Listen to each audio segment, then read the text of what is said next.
Welcome back, everyone. We're diving into some fascinating and, frankly, a bit wild historical insights tonight. Julian, you've got some thoughts on how DEI, or at least the spirit of it, actually played a role in the Civil War, specifically concerning the differing approaches to utilizing black manpower. That's right, Theodore. It's wild to consider, but the Union, they really leaned into something we'd call diversity and inclusion today. They allowed black soldiers to join the troops, fully armed, ready to fight the Confederacy. It was a game changer for the Union, ensuring they wouldn't just succeed, but win. So, armed black soldiers fighting for the Union, that's a pretty powerful image. And on the other side, the Confederates, I imagine they weren't too keen on that strategy. Oh, absolutely not. The Confederates wouldn't dare give an enslaved black person a gun to fight for them. Imagine the boardroom meeting on that one. So, we're giving the people we oppress weapons? Any objections? No? All right, dumb idea. They stuck to forced labor instead, cooking, cleaning, carrying tools for their troops, and they resisted arming black men until the very end of the war, when it was too late. Right, because that makes perfect sense. Keep them enslaved, but also expect them to defend your right to keep them enslaved? Flawless logic.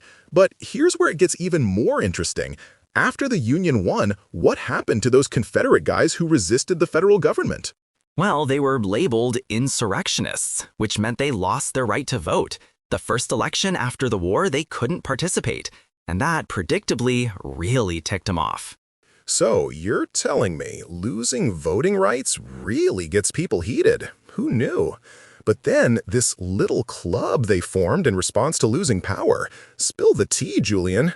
This little club, as you call it, was the KKK.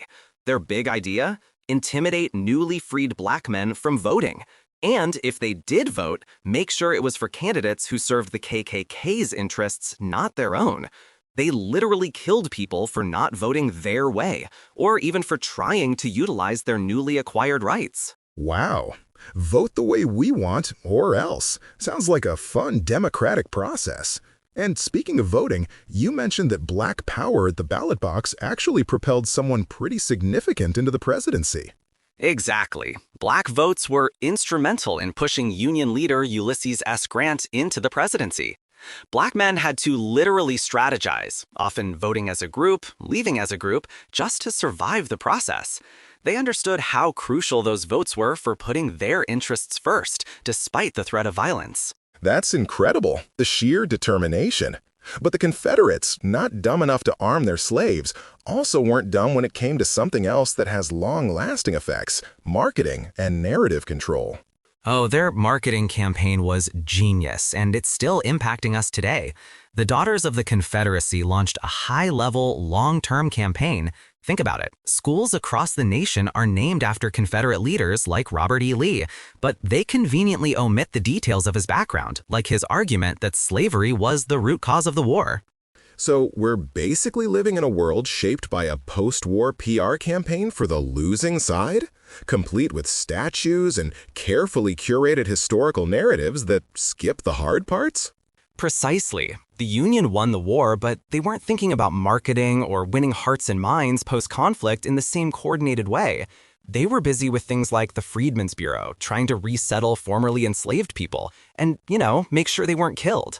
The Confederates, though, they were busy regaining their position, culturally and politically, through this narrative shift. So while one side was trying to prevent assassinations and facilitate basic resettlement, the other was busy with monument placements and controlling textbooks. That's a stark contrast in priorities. And you say this campaign continues even today, affecting policy? It absolutely does. There's never been a unanimous vote in Congress for civil rights for descendants of the formerly enslaved. Why? Because the Confederate mindset has consistently worked to ensure they have someone in office who understood their assignment, as you put it, someone committed to blocking such legislation. Someone understood their assignment. That's a diplomatic way of putting it. So, from not arming enslaved people to a century-long marketing blitz, the echoes of the Confederacy are still pretty loud. And you're suggesting even slogans like "Make America Great Again" tie into this marketing campaign by the Daughters of the Confederacy? That's what the source suggests. It's a continuation of that effort to reshape the narrative and regain perceived status by appealing to a mythologized past.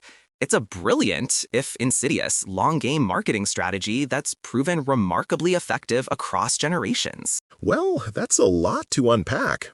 DEI in the Civil War suddenly sounds less like a modern buzzword and more like a crucial historical lens.